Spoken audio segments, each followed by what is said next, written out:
Your grandmother held her marriage together for 53 years in a country that was actively trying to break it.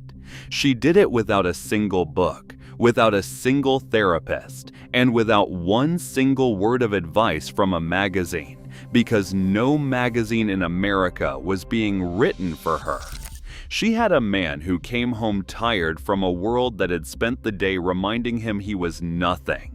And she had 3 children who needed feeding, and she had her own job in somebody else's house that started at 7 in the morning. And somehow, every night, she sat down at her own table with the man she loved, and she made him feel like a king.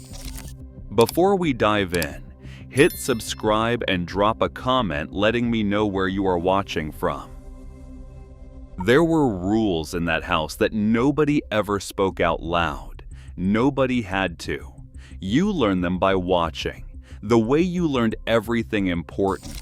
You learned them the way you learned to walk. You learned them the way you learned to pray.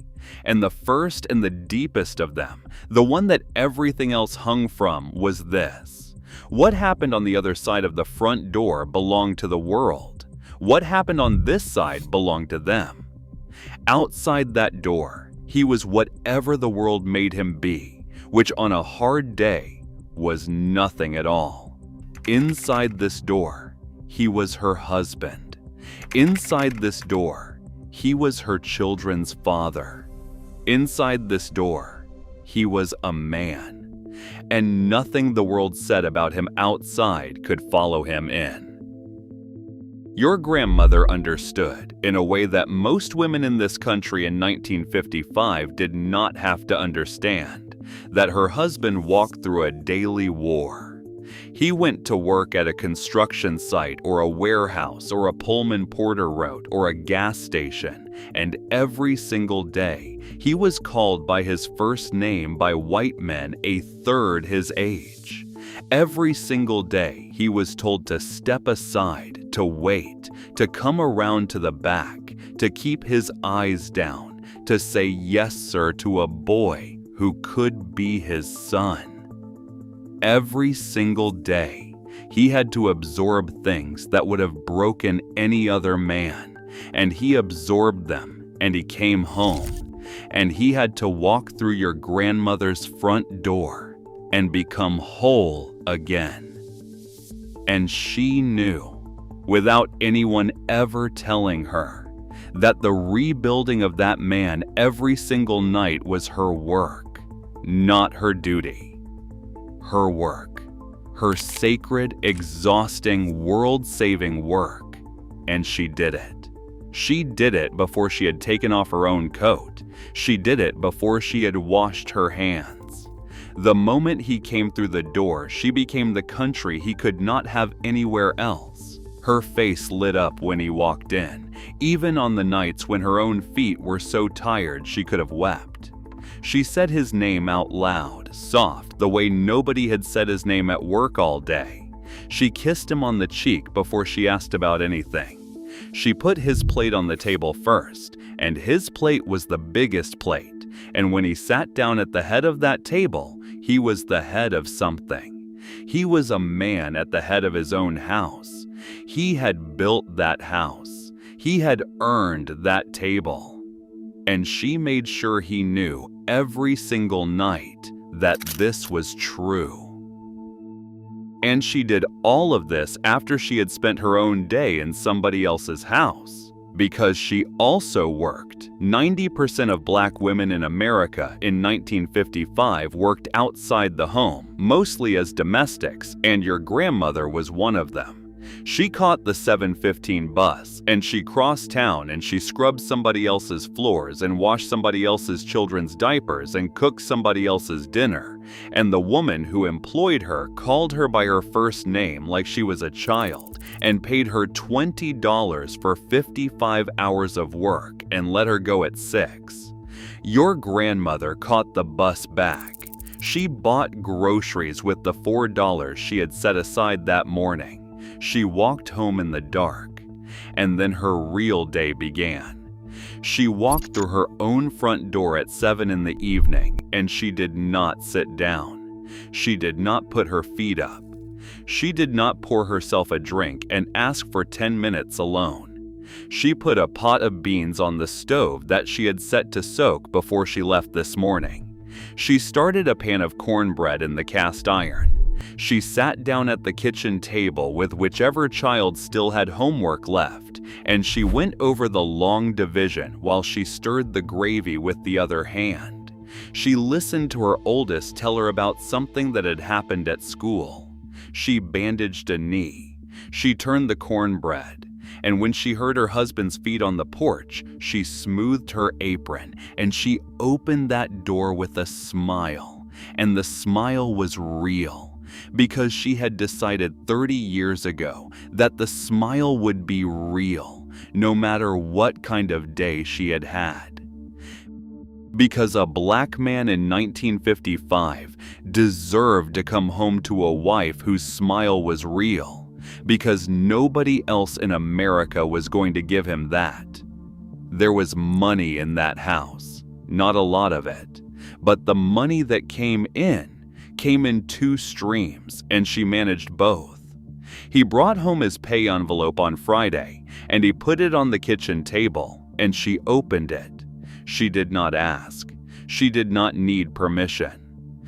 The two of them had agreed, the week they got married, that she would handle the money, because she had a head for it and he had a temper that did not mix well with bills. She paid the rent. She paid the light. She paid the doctor when one of the children was sick. And whatever was left, she divided. A little to him, a little to her, a little to the church on Sunday, and a little every single week into a small metal tin that lived on the high shelf of the kitchen cabinet behind the flour.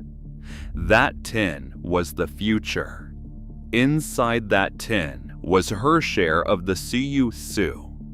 The CU Sue is a thing you may not know the name of if you grew up in a different kind of family, but if you grew up in your grandmother's, you knew it. 8 women in her church every Friday brought $5 each to Sister Lewis on Magnolia Street, $40 a week going around the circle. Every 8 weeks, one woman got the whole $40. Banks did not lend to black women in 1955.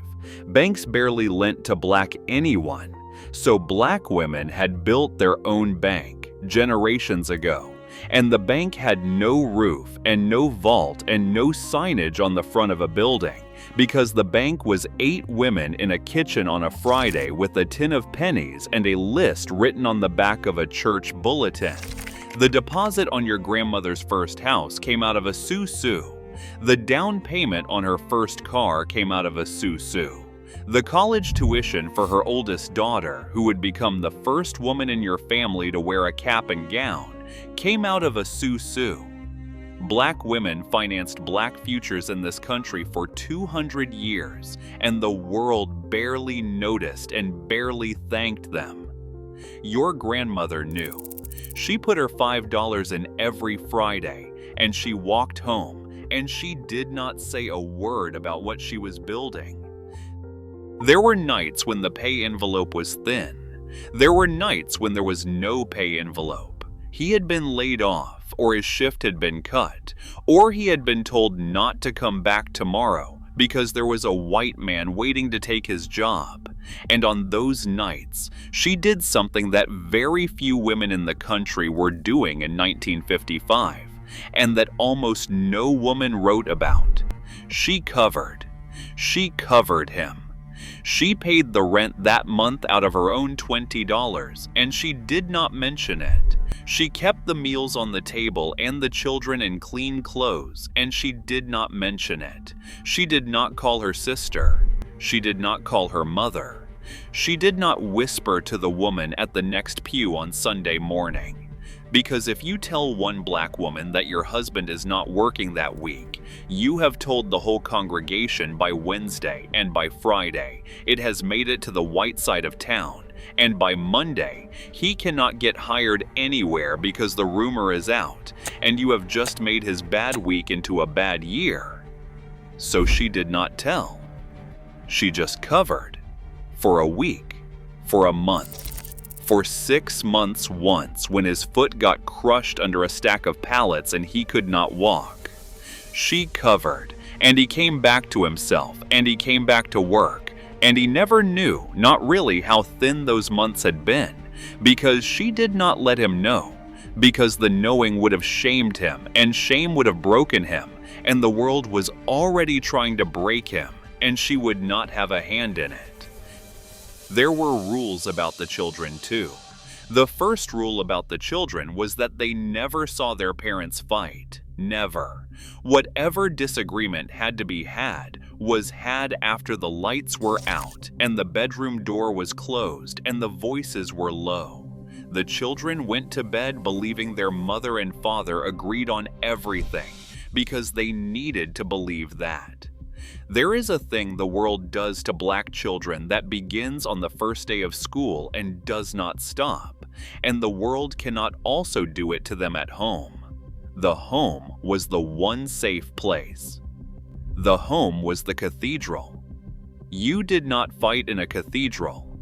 The second rule about the children was harder, and you understand it now in a way you could not understand it then. Your grandmother disciplined you the way her own mother had disciplined her. Firm, loving, but firm. There was no question about whether you would say yes, ma'am, to an adult. There was no question about whether you would speak when you were spoken to and stay quiet when you were not. There was no question about whether you would look a grown white man in the eye out on the street, because the answer was that you would not. And the reason was that Emmett Till had been 14, and your grandmother knew exactly where her own son would be at 14, and she would not lose him for a moment of teenage attitude in front of the wrong man. So she taught you the rules with a firmness that some people now would say was too much. Those people did not raise black children in 1955. Those people did not know what your grandmother was protecting you from. Her firmness was not anger. Her firmness was the cost of love in a country that wanted to take you from her. And every time she taught you that lesson, she did it with her heart in her throat. The third rule about the children was that everybody in the neighborhood was in on it. Mama did not raise you alone. Mama raised you with 13 other mothers. Sister Williams from the church watched the porch on Saturday afternoons. Mrs. Davis across the street kept an eye on whoever was walking home from school. Old Miss Lucille, who lived alone 3 doors down, was your unofficial grandmother, and she would smack the back of your head with a wooden spoon and report you to your mother before you had even crossed your own front yard. You did not get away with anything in that neighborhood, and the magic of it was that you did not want to, because every one of those women was raising you. Every one of those women was telling you every single day, with a smile or a look or a hand on your shoulder, that you were somebody's child, and somebody else's child, and somebody else's, all the way down the street, and you were not going to be lost. You were going to be raised by a village that had figured out a long time before you were born that the only way to keep black children alive in this country was for everybody to keep an eye on them. Number 17, meatloaf with tomato glaze and green beans. And on Sunday, all of it came together at the table. Black Sunday dinner did not happen at 6 in the evening. Black Sunday dinner happened at 3 in the afternoon. You did not know this for a long time. You thought everybody ate Sunday dinner at 3. You found out when you got older that white people ate at 6, and you laughed because 3 was the only time that made sense. 3 was after church. 3 was when the working women, the women like your grandmother who spent Monday through Saturday in white households cooking for white families, finally had a day off to cook for their own. 3 was the moment in the week when the family came back together and stayed together for hours, the whole afternoon. The food took all morning to make. The greens had been simmering since 10. The chicken had been brining since the day before. The cornbread came out at 2:50. The sweet tea was in the pitcher. And at 3 o'clock, everybody sat down. Your grandfather at the head, your grandmother on his right, your aunt and uncle, your cousins, the neighbor woman whose husband had passed, the boy from down the street whose mama was working a Sunday shift. There were never just 6 people at that table. There were always 12. There was always room. You held hands for the prayer. Your grandmother held your grandfather's right hand with her left. Her right hand held her daughter's. The circle went all the way around. Your grandfather said the prayer the same way every Sunday. You knew the words before you could read.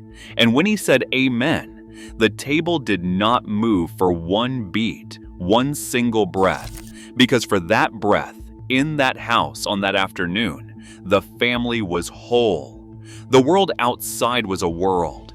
Inside this dining room was a kingdom. And your grandmother had built that kingdom every single day of her life for 53 years, one meal at a time, one pay envelope at a time, one held tongue at a time, one Friday susu at a time. She built a marriage that did not break in a country that wanted it broken, and she built a family that did not scatter in a country that wanted it scattered. And she did it all without anybody outside that front door ever knowing what it cost her. She is gone now, most likely, or she is very, very old, and she sits in a chair by the window in the afternoon, and she thinks about that man and that table and those Sundays, and her face goes soft. You can see the marriage in her face when she remembers. You can see 53 years of choosing to make a smile real even when she was tired.